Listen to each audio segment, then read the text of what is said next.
All right. Here we go, back again on the other side of the coin. All right, we are back again on the other side of the coin, and I got my main man Lyés back here. It's been a while. I love talking to this man, and I'm so glad, as they say, when this clueless American speaks, you listen. That's what you do. Lyés, my man, how you doing? I can't complain, Miz. Like I always say on this show, it's always a pleasure to be here. It's always a pleasure to spit ball with you, and just like today, there's no difference. I'm looking forward to it. Brilliant, bro. I really like what you've been doing recently with your YouTubers, where you've taken a different sort of spin in regards to having more content that has a lot more shelf life. Getting deep into particular scenarios as opposed to just doing reviews, previews. Really, really like that, and I appreciate that approach that you've taken. Hopefully, your channel, goes upwards from here as well. I think you've recently hit 1.5K subscribers as well. Yeah, I did actually. Long time coming, but finally hit that benchmark. And like you said, kind of trying to hit different topics in football now, just not Manchester United. What did they do this week? What did they do that week? Not that there's anything wrong with it, but for me, I just want to take it a different direction. But if you haven't checked out the channel, make sure you do so. And got a good video on Juventus that came out recently, so I think you guys would like that. Yeah, I did see that Juventus video. I really, really enjoyed that. Ladies and gentlemen, thank you for joining this stream. I know a lot more people will join throughout the session, and people that watch it after do appreciate the support. Please check out Lyés's information in the description right now. Go out there and just go subscribe to him straight away. Lyés, let's get straight into this. I want to talk about Man United's situation first up.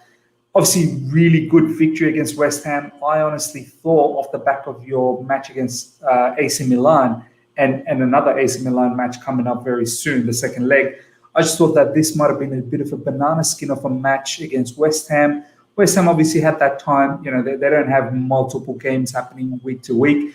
I just thought that West Ham being in such good form as well, that this was going to be a very difficult game. But you guys squeezed out a 1-0 victory. Albeit, I don't think West Ham, I saw bits and pieces of it. I mean, you can tell me more. But I don't think West Ham really put that much effort to claw back into the game. What were your thoughts on that particular performance? I kind of agree with that overall description. We did you guys a favor, by the way. It's not making it a little easier for you guys to crawl in after your draw against Leeds. But I honestly wasn't expecting too much from this game myself either, not just off the Milan draw, which honestly felt like a loss in that performance, but just also because of the injuries and the missing players we have at the moment. Martial missing, Cavani missing, Pogba has been missing for a while. Rashford, honestly, is probably on his last fumes at the moment, kind of being forced back into the 11 just to make up the numbers. And on the other hand, like you said, West Ham have been in such good form. I'm sure they would believe themselves to be serial top 4 contenders at this point, just based on how they've been playing, how David Moyes has kind of installed this never say die, militant style of play. And you look at the game for me against City for West Ham, they looked really impressive in that game. They pushed City more than most teams have recently.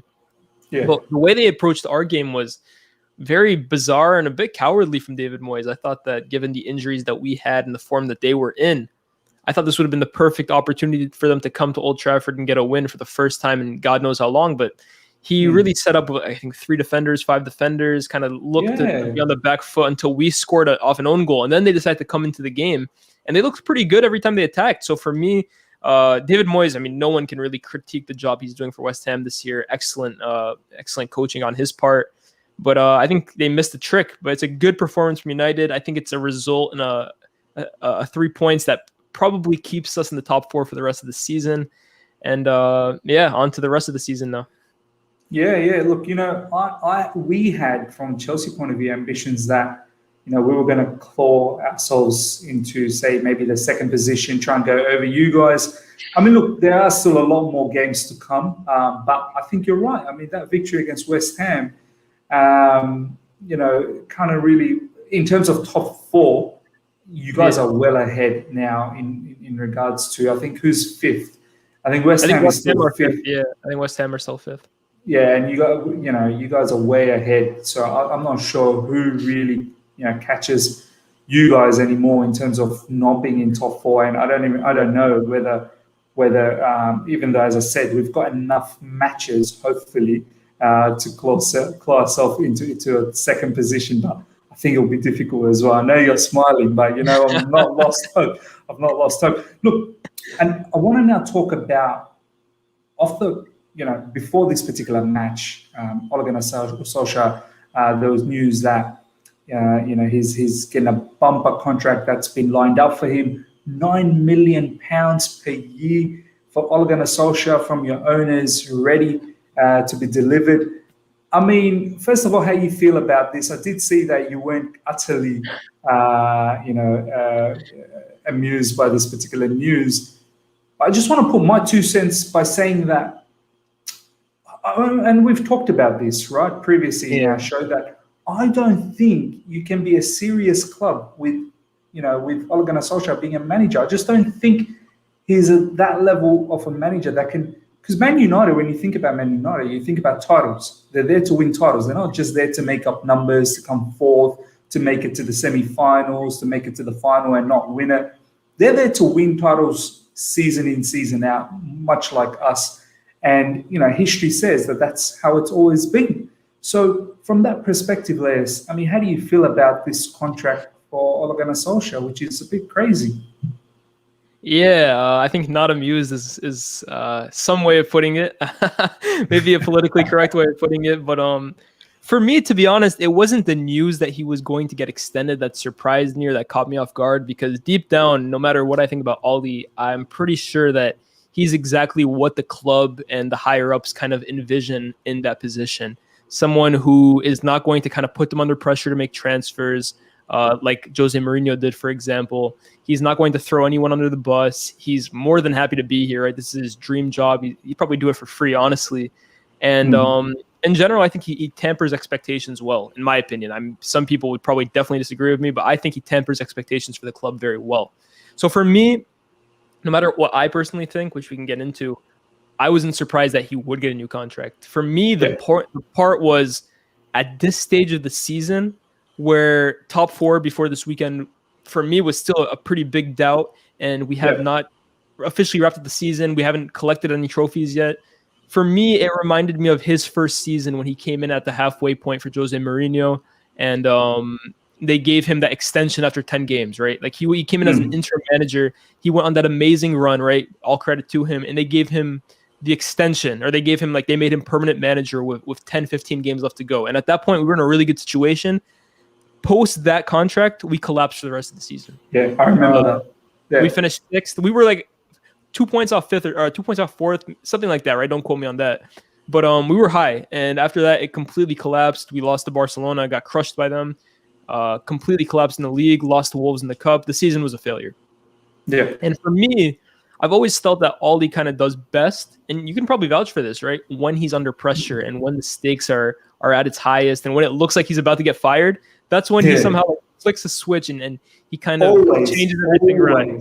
Yeah. So for me, if you've seen that enough times, to give this much comfort around the situation by giving him a huge contract, which I think it's also important to say isn't officially confirmed yet. I'm kind of hoping that is true, right? Because it's just rumors at the moment. But like I said, I expect it to go through. But to give him a contract at this stage of the season with 9 games left and trophies still to fight for me, like, you give a new contract to reward someone, and the job's not done yet. So what are you rewarding? Again, like I said, honestly, to be honest with you, giving a new contract means very little these days. It's just to kind of keep you there for longer, but you're still just as susceptible to get fired, whether you get a new contract or not. We saw that with Mourinho when he was here. He got a new contract one season. The next year, he got fired within 6 months. So but you know what? I think the issue with the long contract, Lyés, is that once you do sign that and both parties agree, if the owners then somehow sack you, because that can happen, we've seen it. Yeah, and they're liable to pay out that contract. Like, that's a lot of money that they've no doubt, right? And it's never been something United's been afraid of. Like, they have fired managers every single time since Sir Alex, so they're definitely not afraid to dish out a payout. But I definitely get where you're coming from, right? They're not going to fire Ole. They're just not going to. And for me, it's disappointing because I personally don't believe he's the man for the job. And it's even more disappointing that it came at this stage of the season, and it just kind of indicates that the club isn't learning from previous failures. Yeah, I mean, it's a good point that you said that, the owners don't seem like they're going to sack him, because I feel like, and I don't know, from your point of view, I want to hear from your side as well how you feel. I feel like he's like a genuine yes guy. Like he's someone who does not oppose the owners, will listen to whatever they'll have to say, will work with whatever he has. If the owners say, look, we've got no budget, he'll be like, yeah, no problems, I'll move on with it. And even if he doesn't come top 4, I don't know if the owners are going to be too phased by that as well. That's where I would probably disagree, to be honest with you, Miz. I think that's honestly why he's in the club's good books as much as he is, because the number one priority for Manchester United, which is so disappointing to say, but it's the reality now, is that top 4 is the expectation. Get them in the Champions League group stage to get the funds that you get from entering that competition, and that's a success for the club. That's the way I see it. And to give Ole credit, he has now made United now into a team where before every season, you're kind of going to be thinking, yeah, United will make top 4. They won't challenge for the league, but they'll be one of the 4 best teams in the league. Will that change next year? Maybe. But I think at this stage, like, he's kind of solidified us into that team, and that's exactly what the Glazers want. They don't want us to be a team that one season is in the Champions League, one season it isn't. And to back that point up, if you look at United's spending spree every summer, it's always bigger when we don't make the Champions League, because it's always, okay, how can we get back into it? And then when we do make it, okay, we'll spend less because we're already here. Okay, so let's take a different spin here, right? Let's say that the owner is sitting down with Ole and they're setting out the benchmark that you got to make top 4 every season regardless. So that's number one priority. You got to make top 4, so you guys are in Champions League all the time. Now, let's now paint the picture. Is Ole or does Ole have the capabilities down the track, if he consistently keeps on making top 4, to eventually start winning trophies? Like, do you think this man over the next few seasons can actually develop into a manager that can actually produce titles? Because at the end of the day, Lyés, that's what you guys want, right? You don't want just top 4. Yeah, no, 100%. I've been someone that's stressing that, like, for so long, because, like, as much progress or lack of progress you want to stress, the end goal for United, for a fan, again, separating the owner's expectations, the fans' expectations, we've known titles all our lives. That's all we know, right? Coming now top 4, being a good season, that's not a thing for Manchester United. However anyone wants to spin it, not winning a title at the end of a Manchester United season is a failure, or it should be at least. So I don't want to, when you ask me, do you think he could ever be a manager that lifts trophies? I don't want to ever, like, first of all, I don't want to be the guy who says no and then just gets clipped up and in 2 years, like, they win a Premier League or something and I look like an idiot. But personally, in my opinion, I said this many times, I just look at the other managers in this league, and this is the strongest the Premier League has ever been in at least my time of watching it, in terms of managerial depth. Every manager in this league is so good, from Pep Guardiola, the best manager in the world, to Marcelo Bielsa, who manages Leeds. This is a tough league. And although I think Ole sometimes does get the hard end of the stick, I don't think there's any reality that he can go head-to-head with Pep Guardiola over a 38-game season. And that includes even if you get him his best players in every single situation, in every single position. I think head-to-head, he's not a better manager than Klopp. He's not a better manager than Guardiola. And for me, he's not even a better manager than Thomas Tuchel, who is, for me, showing more progress in such a short time at Chelsea, where none of these players are his, than all he has in what's going to be 3 years very soon at Manchester United. So, again, I'll give him credit.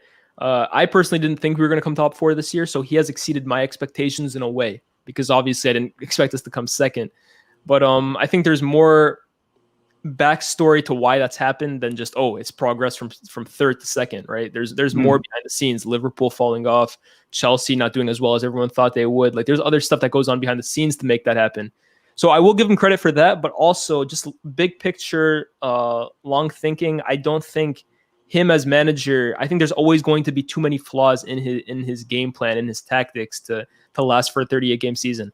Just to finish this off, though, I think, obviously we didn't get to see it this year in the Champions League, but I think he is much more suited to lining Manchester United up as a knockout competition manager.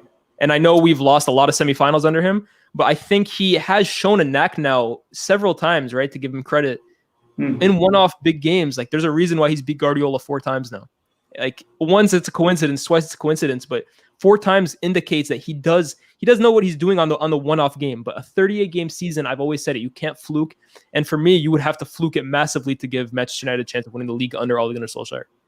So true. And we've agreed with this previously, where we said in a knockout competition, he sets up in a way where you can do it. That one-off game, you can do it. We've seen it in recent times. He's beaten Pep Guardiola again when all odds were against him. And we've seen it in sort of, knockout competitions, whether it be FA Cup or League Cup. He's gone far, even in Champions League, not this season, but in previous season, he's done okay. But the true talk is what you said, Lyés. You look at where City is. They've gone through a 21-match winning streak. Forget about unbeaten, winning streak. And the gap between them and all of us below them is incredible. Something around 15 or close to 20 points. Insane. It's insane. So, for not just for Man United, for all the other clubs, like, we need to close that gap, because, as you said, over a 38-match league, we need, like, teams like Man United, Chelsea. We need to find a way how we can, prolong and close the gap on City, because there's no point in, for Man United or Chelsea or whoever else to just make it as second or third or fourth when you're that far away from City, who are just going to go out there and win the league over and over again. And I don't think Liverpool are finished either. I'm pretty sure next season they're going to come back very strong. This was a bit of an anomaly of a season for them with all the injuries. But enough about Man United right now. Let's talk about Mikel Arteta. Yeah, definitely. Mikel Arteta, you know what, Les? I think I've been a bit harsh, right? I've been a bit harsh on Mikel Arteta. Obviously, that whole December form and just before they played us, the 2 months prior to that, they were very, very poor. But ever since they beat Chelsea in Boxing Day, the 3-1 defeat, that was the most toughest defeat for me this season. That still hurts. Oh, man. When I think about that 3-1 defeat, I just want to cry, because that wasn't even Arsenal's A team or B team. That was their C team that got the victory against us. They get the North London victory. I don't know if they're in the race for top 4. I think they're way too far behind. Too far. They're in the race for top half football, maybe. Yeah.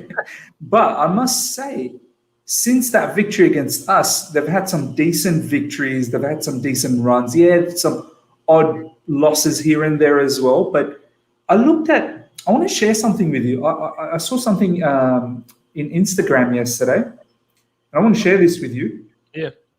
Mikel Arteta has beaten Pep Guardiola once, Jurgen Klopp 3 times. He's beaten Jurgen Klopp 3 times already, Brendan Rodgers twice, Ole Gunnar Solskjaer twice, Marcelo Bielsa twice, Carlo Ancelotti once, Frank Lampard twice, Jose Mourinho once. This guy, let's be honest, that Arsenal squad, Arsenal are really a very, very good squad, in my humble opinion. I think they've got some good players, but I don't think it's a squad that, for a team that's deemed as a top 6 team, I don't think that's a top 6 squad. From your perspective, what's your thoughts on Arteta, and do you think he warrants a little bit more respect, and maybe perhaps next season with few investments, maybe this guy could come back and break that top 4? The Arteta and the Arsenal situation has been something that's kind of puzzled me all season. And I remember actually the first time I went on your channel was after the Arsenal-Chelsea game, when I made that video on Lampard. And of course, like I joked with you guys. I joked with you at the time. I actually said I think Chelsea probably kickstarted Arsenal's season, which clearly they've gone on to do, right? Like that is what ended up happening. Yeah. But I also said at the time, the reason I was so harsh on Lampard and not as much on Arteta was because Lampard had gotten a lot of players in, although we probably know now not all of them were his targets, but he was given much more support as Chelsea manager than Arteta has been in his brief time at Arsenal. And that's why I said at the time I was hesitant to kind of criticize Arteta too much, because when you look at Arsenal's team, like you just said, they aren't littered with world-class players in every single position, and it's not like he's been given this unlimited transfer fund to go play with, like at City or at Chelsea. So I was hesitant to give him time or to criticize him too much, but at the same time, they're what, 10th? They've lost they're more. Still 10th. Yeah, they're still 10th. I believe they've. I don't know if it's still the case, but there was a point maybe 2 weeks ago where they had lost more games than they won, and it's only been 2 weeks. So they maybe have one more win than they have losses. Like, as much credit as we can give to Arteta, this has still been a very disastrous season for Arsenal, right? Like, if I talk about United and the expectation has to be always winning titles, maybe that's not the same expectation these days at Arsenal, as it's been almost 20 years since they won a league. But this is still a team that is one of, if not the top 3 biggest teams in the country. So there's no way you can paint coming 10th and this record as a good season. But I will give him credit. There has been improvement. There has been for me, when you look at football, right, and you look at managers, the first thing that comes to mind for me is, how does that manager want to play? Like, can you see when you watch his team play the ideologies and the philosophy and the tactics and the style of play in that team? Can you kind of see his vision when you watch his team? And with Arteta, I can. I absolutely can. It doesn't come consistently enough, which is obviously, I think you can make the argument it would come with more players and it'll come with time and it'll come with experience for him because he is such a young coach at this stage in his career. But you can really see what he wants to do. And like, you think of Arteta as a player, he was like this languid, fluid number 8, number 10, number 6 at times, like just your typical like Spanish player. And it kind of mirrors the way Arsenal has always been under Arsene Wenger, right? Just beautiful football. Maybe at times like you can criticize the end product, but I think that was also the idea when Arteta came. Pep disciple, the way he played as a player. This is Arsenal are going to return to their glory days, but in fact, Arteta has actually brought a good defensive backbone to Arsenal as well. This is the toughest Arsenal team I can remember, to be quite honest with you. I didn't watch the Invincibles, but this is undoubtedly a tougher, stronger Arsenal team than it was under Wenger. What they do lack is, I think... the Invincible were incredible, bro. I remember that season. Yeah, but what they do lack, I think, is just like, first of all, experience, and second of all, I think a killer mentality, right? Like you saw against Spurs this weekend. Spurs go down to 10 men with like 25 minutes left to go, and you think, okay, Arsenal can just finish this game up. They looked like they were on their knees in the last 15, 20 minutes against a 10-man Spurs who had done nothing all game. So for me, that'll come, but I agree, man. I like what Arteta is doing. I don't want to give him too much credit because 10th is 10th, but I think that you give him a few more players to add to the likes of Emil Smith-Rowe, Odegaard, Saka, Thomas Partey, Kieran Tierney. I think he's building a good spine of players that can be part of this next Arsenal team for the next 10 years. And that's, you have to give him all the credit for that. Yeah, I must agree. You know, he's found a bit of a player in Odegaard. I feel like Odegaard, a couple of matches I've watched now, obviously it's still early days, but he has been deemed as someone who's going to turn into a superstar back in the Real Madrid times when he was there. And obviously his time, I believe, in Real Sociedad was really good as well. He's very technical on the ball, very good movement, has the shot outside of the box, not scared to take shots, and he's got a great technique. Obviously, Saka, deemed as one of the very top talented youngsters in the league. Tierney, probably one of the best left backs in the competition at the moment. So, as you said, he's got some ingredients there to create a good team out there. Do you feel Arteta can mix it with the top boys? Obviously, as we've said, he's beaten some of the top dogs, some of the top managers in the league. Obviously, Sid over here has also commented that Lampard has beaten them as well. I just feel like Arteta has more often beaten some of these top clubs as opposed to Lampard beating some of these top clubs. But yeah, I do understand, Sid, what you're saying. Lampard has beaten them as well. But do you feel, Lyés, Arteta could possibly, if given the right sort of investment next season with the players that he has that we've mentioned, that he could claw himself back into, get Arsenal back into the top 4? Some of the Arsenal fans are quite optimistic, thinking that, in recent form with Arteta, and as you said, you can see the style of football. Yes, it's not consistent. They are confident that they could possibly come back into the top 4 mix again, and then obviously from there build on. I don't want to I like Arteta and I like what Arsenal is doing, but I also don't want to get too ahead of myself, because if I'm being fair and I'm being honest, which a lot of United fans, if they watch this, they'll be saying the same thing. I can't big up Arteta too much and then also tear Ole down at the same time. Because So if I'm being true. honest with myself, Ole is doing a better job than Arteta, even though I may like one better than the other. If I'm being fair, I can't say, oh, Arteta is going to be this great manager and then say, oh, Ole, I can't see this. So I think Arteta, he needs time. I don't want to give him too much expectation. I don't want to give him too much praise, too much criticism. I think he's on the right track. I think the season started really poorly, the first half especially, but I think there's a stat that since 2021, Arsenal are, I think I read that the second or third best team in the league. Something crazy like that. Wow. Don't quote me, but I'm pretty sure it's something crazy like that because they have been in excellent form since the new year.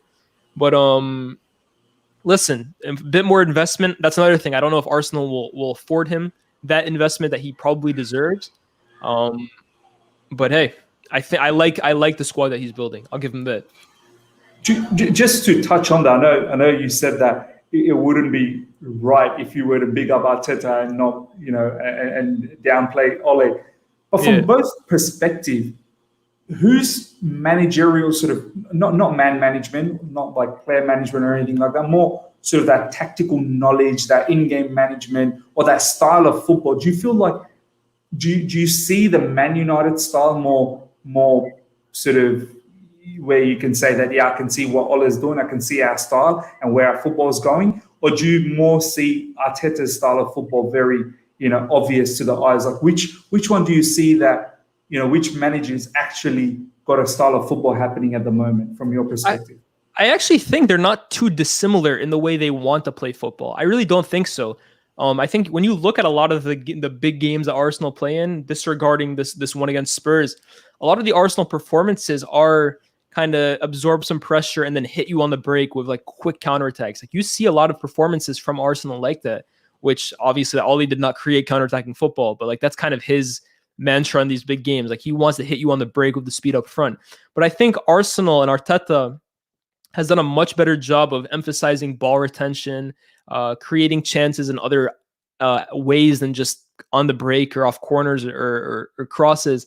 I think he's showing that I think he has more flexibility in him. But I think in terms of play style, I don't think they're a million miles away from each other in what they want to do. I think Arteta, though, for me, has shown more that I think he can implement it more consistently. But I think he just needs better players. Fair point. Let's now talk about Chelsea. It is my club. It's time to talk about Chelsea. Live chat, thank you for joining. Do get in on the act. We are going to talk about Chelsea's attacking problems now and talk about Haaland link and whatnot.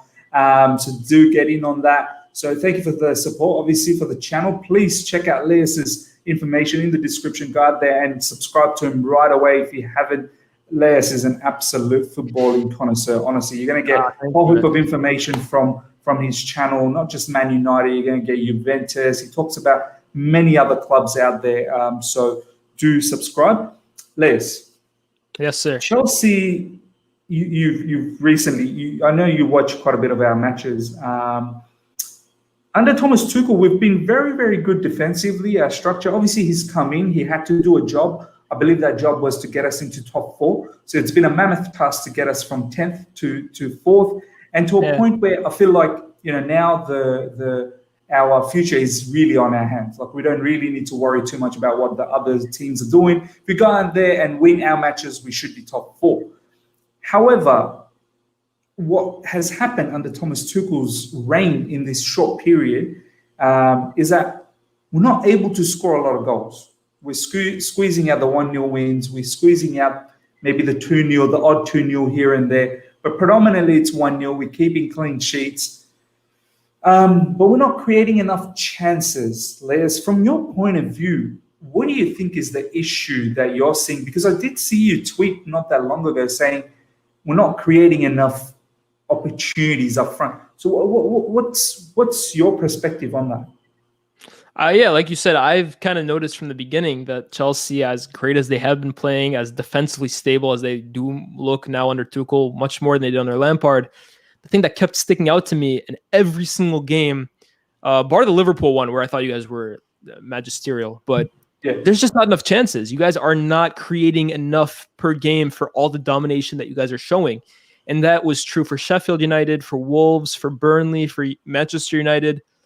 even Atletico Madrid, as brilliant a defensive and performance and controlling a game, the goal you scored was a bicycle kick from Olivier Giroud off a back header from an Atletico Madrid player. Yeah. So I think it was definitely a valid criticism of, look, like, you're playing well, but the aim of the game is to score, is to win games. So you don't get a goal for having 80% possession.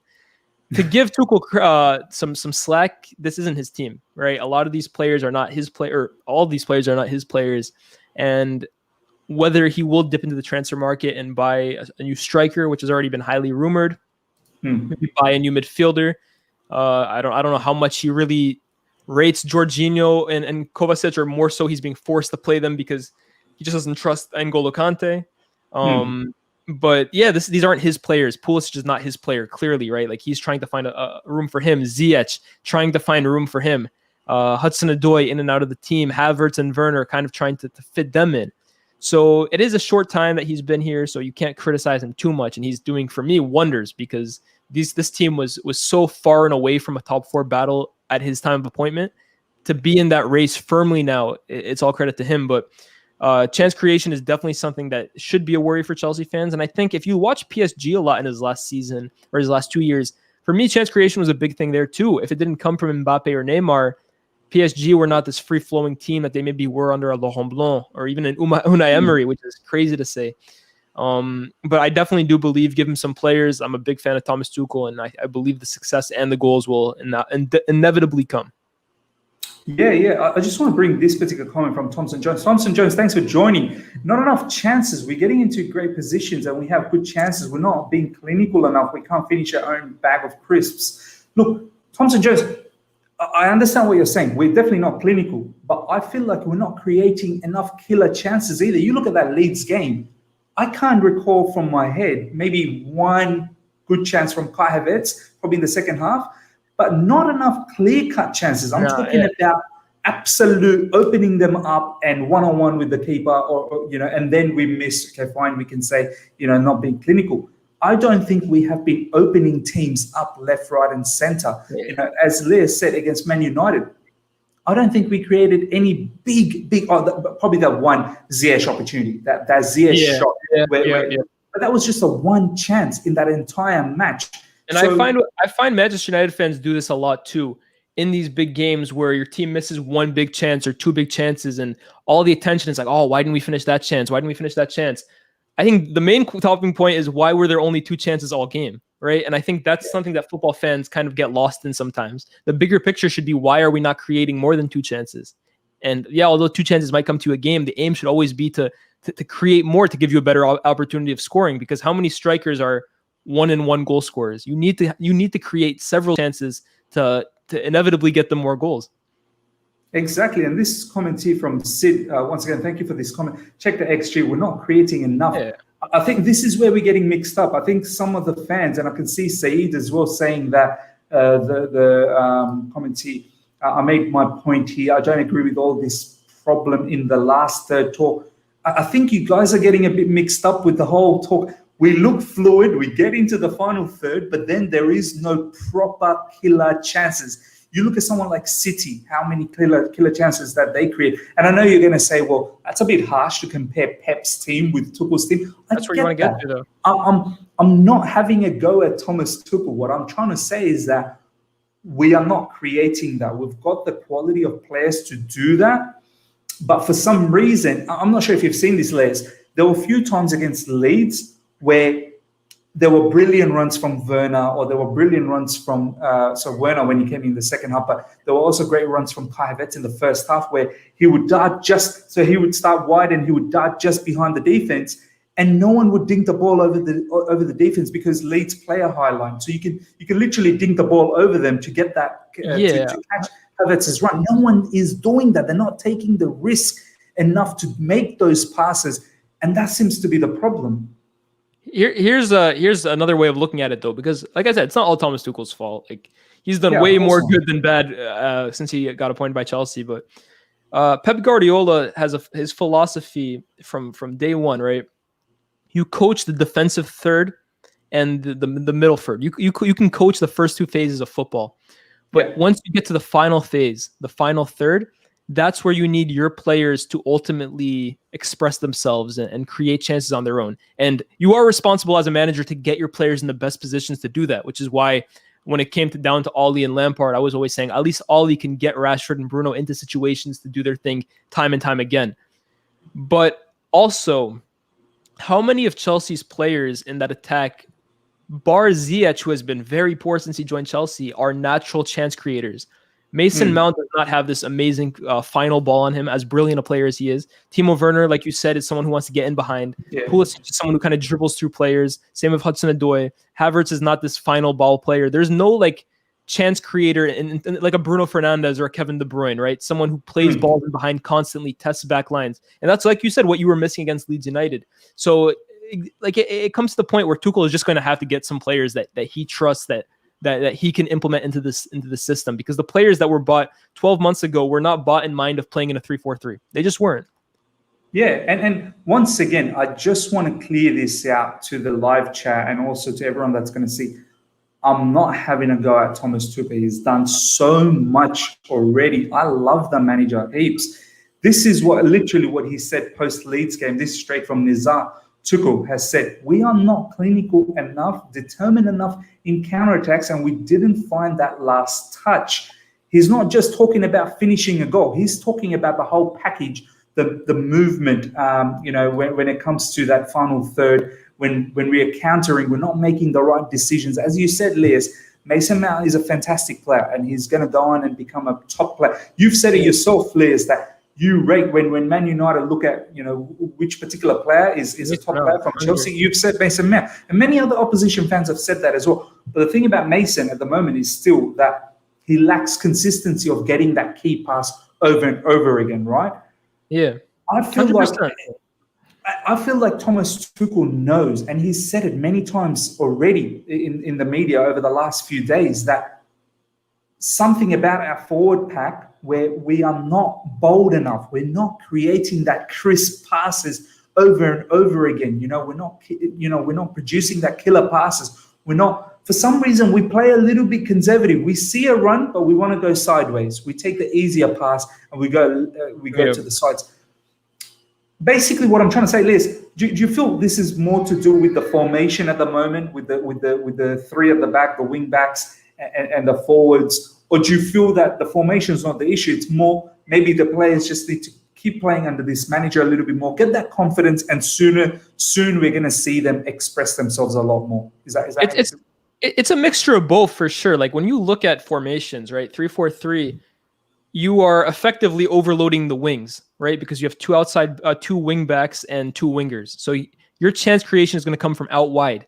And to that point, Chilwell, I know you have been such a big critic of him recently.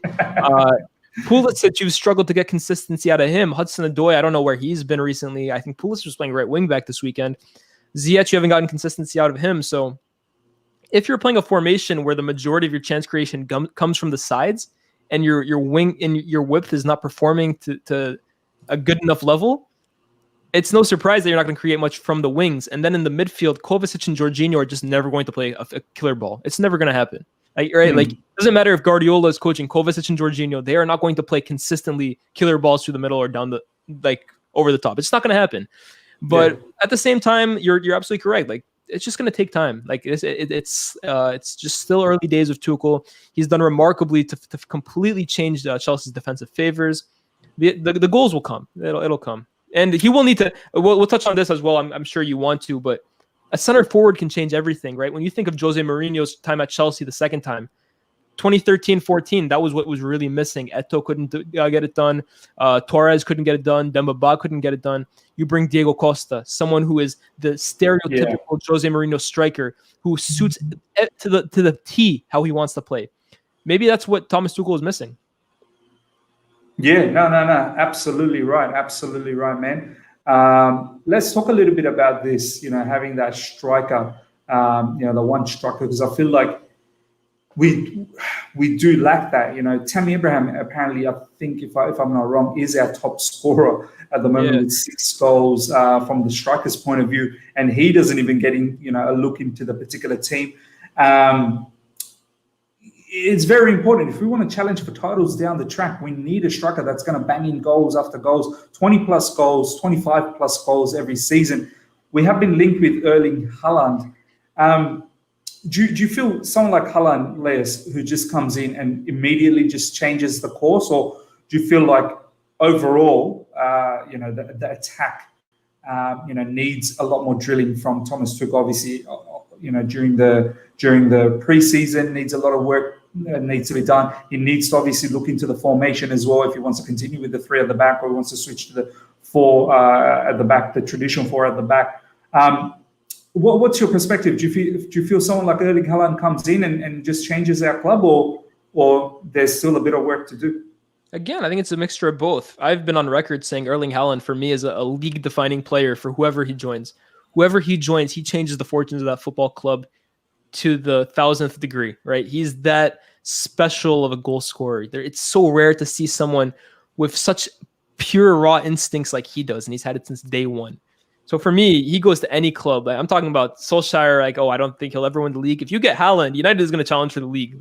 I don't know if they'll win it, but they will challenge for the league. This guy is that special. So imagine he joins Chelsea.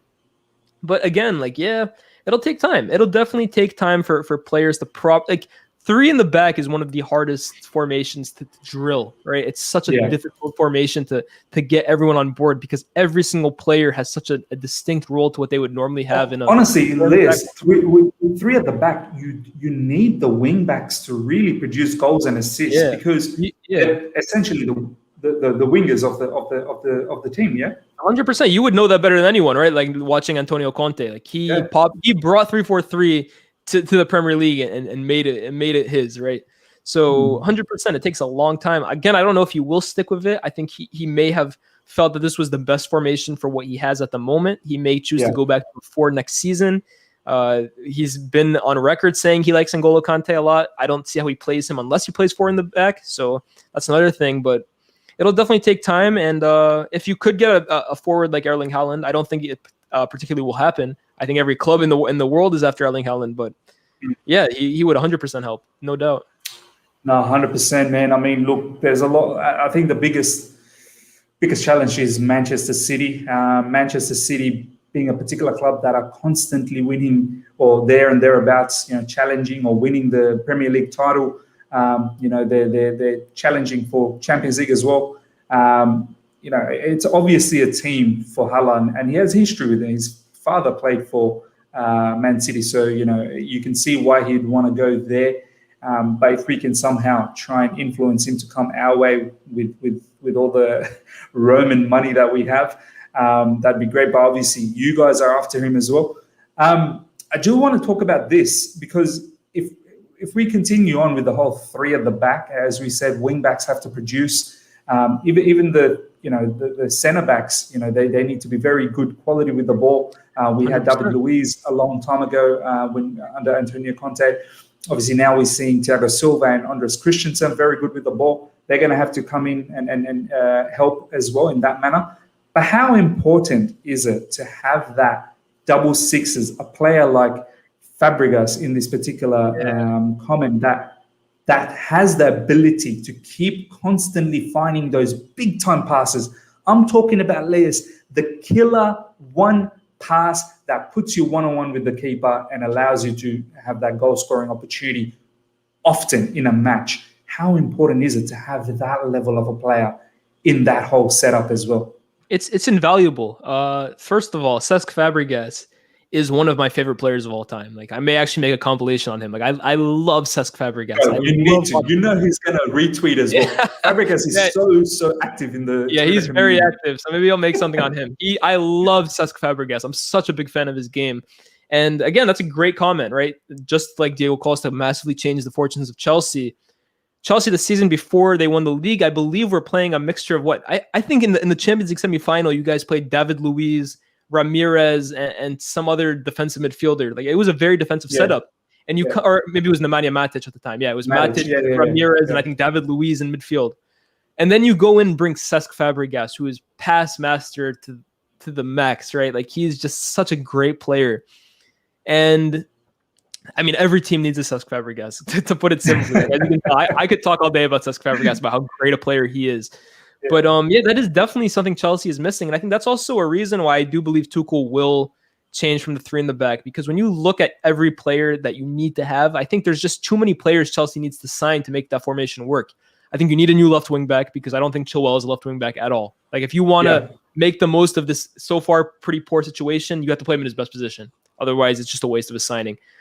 Center backs, I saw you talking with Zach about this on an episode. Upamecano would have been, or Konate would have been perfect in a 3 in the back, but you need a ball-playing center back. Like you said, David Luiz for Juventus, Bonucci. Like, you need a ball-playing center back, and I don't think Chelsea has one to that extent at the current moment. You need a midfielder in there who can pass the ball to the maximum, like Cesc Fabregas, and you need real quality from the width, and I don't think Chelsea has real wingers, maybe outside of Hudson-Odoi. I still think Pulisic is a player who wants to drift in and create from central positions. You don't have natural width that you need to play that formation. So, yeah, I think that's why, for me, 4 in the back would be best for Chelsea going forward, just because with the players you have, you wouldn't have to go buy 8-9 new players to make that formation perfect. But so again, true. Antonio Conte made it work with Victor Moses and Alonso, so maybe I'm underestimating Tuchel. Look, those Antonio Conte days are over, Lyés. We don't have Victor Moses style of play, and Alonso is not the same Alonso that he used to be back in that time. And to be honest, I mean, I do want us to have a lot more attacking flair and not play with the 3 at the back. I know you can still be very attacking with 3 at the back. You 100% can be. You can have the right centre back and the left centre back sort of overlapping as well, but we don't have that level of caliber of players. Like, imagine we had, I don't know, a David Alaba in the left centre back position. He's someone who could overlap. Do you know what I mean? Imagine we had another high flying right centre back that could overlap as well. Imagine you had, a very, out there, like a bold ball playing sort of midfielder that's going to spray big time passes. Obviously, Kovacic and Jorginho are great, but they're not consistently hitting those big passes. Do you know what I mean? So you can do that. You can do that in this formation, but it's just, as you said, if we continue with 3 at the back, we're going to have to buy. We've been recently linked with Hakimi, Ashraf Hakimi. You probably need a Hakimi kind of style of wing back. As you said, Chilwell is not really a left wing back, so you need to then start thinking who you want on the left side. So, there's a lot to think about. But I'm confident, Lyés, and I want to hear from you. Next season, I mean, Thomas Tuchel, we need to respect him enough. And you've seen him back in Dortmund, you've seen him in PSG. Yeah. I mean, this coach, this manager, he's not stupid, right? He'll get this right. But right now, he has to do a job. He's just basically doing this to get us to top 4, because this season was almost a write-off just before Frank Lampard got sacked, right? Absolutely. But he's now turned this around. Next season, Lyés, you have to believe that this guy's going to turn it around. He's going to make us play proper football, yeah? Yeah, Tuchel will probably be over the moon when he finally realizes he has an owner that'll get him the players he wants. He's going to be on cloud 9 when he finally has some respect from the board members, something he's eluded him for most of his career. But listen, I'm a big Thomas Tuchel fan. I'm a believer still in most of the players Chelsea bought. I think there's obvious quality in most of the guys they did bring in the summer, and sometimes all it does take is one adaptation year in the Premier League, and the next year they come back a different player.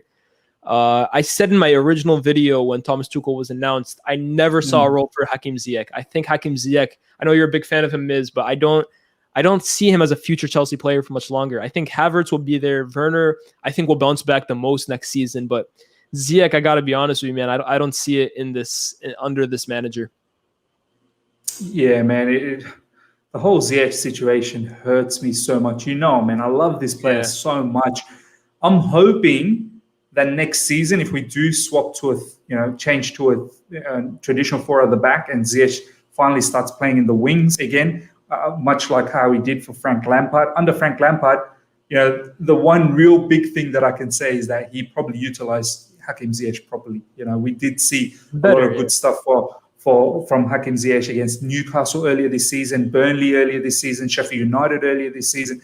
In the Champions League as well, Ziyech was somewhat decent as well. So I'm not going to lose hope yet. I think this particular formation, Lyés, it is not really suited for Hakim Ziyech to play so centrally. And as you know, in the Premier League, they press high and they literally get at him. Whereas back in his Ajax days, he would have all that space on the right side, and then he can drift in and do all of his stuff. We don't pass as well as Ajax either. Let's be honest. Ajax pass the ball a lot better than us, so that's the other difference. If we start moving the ball as good as them, maybe then that comes into play. But my man, that pretty much wraps us up. We've talked about a lot of stuff. We've talked about Man United, talked about Arteta, we talked about Chelsea. Thank you heaps for your time, my man. Before we go, do you want to let us know anything special coming up? Anything to look forward to in your channel? Any new compilation? Any new sort of material that's coming out? I'm still riding off the high of Samueletto responding to me, so maybe I'll write off that for a few more weeks. But that was some compilation, man, for Eta. That was, I think I watched it at least 10, 20 times, man. And what's it hit now? Like how many thousand views? In Twitter. It's definitely over 100,000 views. This one did pretty well. Like I think for the most part, the compilations I make have a pretty good audience, right? I think I have a Lionel Messi one who's almost on 1 million on Twitter. So they do pretty well on that. But to be honest, it was just the fact that Samueletto like replied. I saw him all day throughout his birthday, like retweeting these verified accounts. So I was like, oh, maybe he has his notifications on for only verified accounts. And then it was actually right after Messi missed his penalty for Barcelona. I was getting ready to tweet like, wow. I saw on my phone, Samueletto replied, thank you so much. This is so great. I was on cloud 9. But nah, man, definitely keep an eye out for some compilations. You never know what'll come out. It's kind of like on the cuff that I usually decide to make one.